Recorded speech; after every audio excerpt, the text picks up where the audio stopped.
Have you ever stopped to think about what it's like to die? We know death is out there. We know it's inevitable. But what is it about death that makes it so scary? It's a question that's both scary and fascinating, and scientists are learning more and more about what really happens. Try to imagine yourself at the very edge of life, stepping into the unknown. What would you feel? What would you see? Let's explore this mystery together. Most people in the Western world will pass away in a hospital or some kind of medical place. When death starts to come, you might feel a huge wave of relaxation washing over you. Your body starts to slow down and you might not feel like eating or drinking much. This is what's called active dying.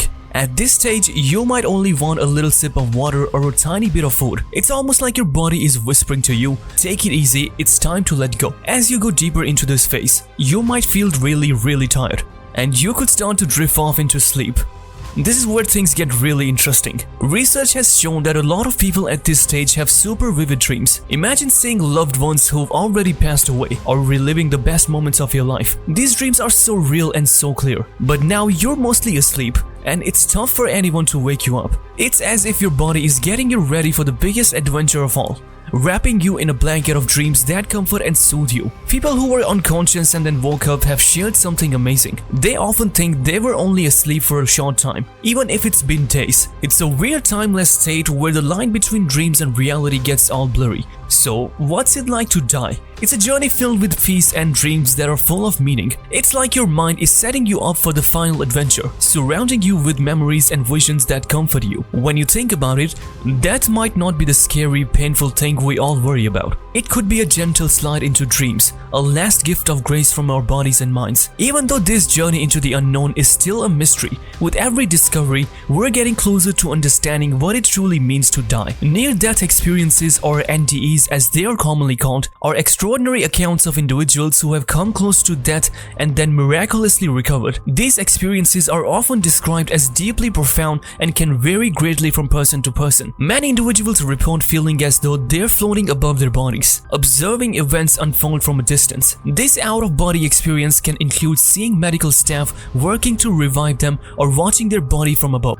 Can you imagine? A common element in NDEs is the sensation of moving through a dark tunnel at incredible speed, heading towards a brilliant light. This light is frequently described as being warm and inviting, drawing the individual towards it. Some people recount encounters with deceased loved ones during their NDEs. These meetings are often described as comforting, with the loved ones greeting them and providing a sense of peace and love. Another aspect of NDEs is the phenomenon known as a life review, where individuals feel as though they are reliving significant moments from their lives. This can include both positive and negative experiences, sometimes with a sense of learning or understanding from these memories. Ultimately, those who have NDEs find themselves returning to their bodies, often reluctantly, if they felt a profound sense of peace or happiness during their experience. Upon their return, many individuals are left with a lasting impact, sometimes leading to significant life changes, a reduced fear of death, or a newfound focus on what truly matters to them, which makes sense. The scientific community continues to explore the cause of NDEs.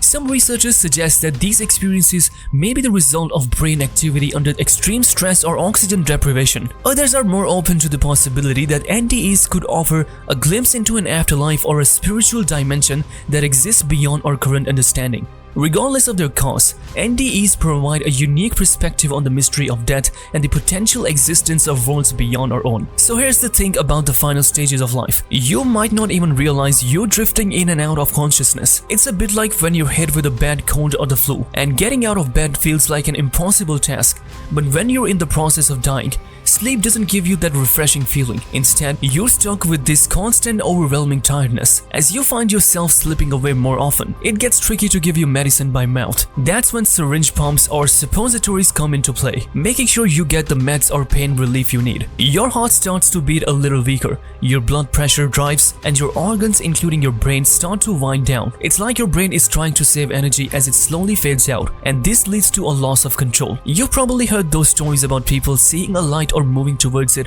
when they've had a close call with death. Well, research on dying brains, even in rats, shows that this lack of control can set off the visual system, creating those bright visions of light. We've seen something similar in studies on humans, which sheds light on why so many people talk about those experiences. As things progress, your breathing might get all wonky and a bit scary, known as death rattle. Even though you're not awake, your breathing system is still trying to do its job.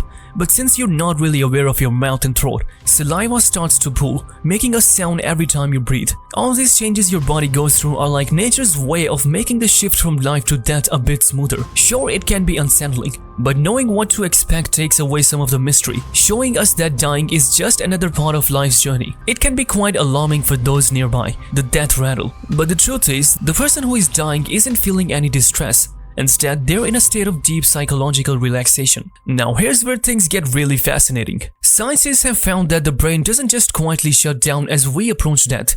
In a groundbreaking 2013 study, researchers observed something remarkable in the brains of rats dying from cardiac arrest. They discovered that certain areas of the brain lit up with synchronized low gamma waves, more coherent and intense than when the rats were alive and well. These brain waves resemble the patterns seen during complex cognitive tasks.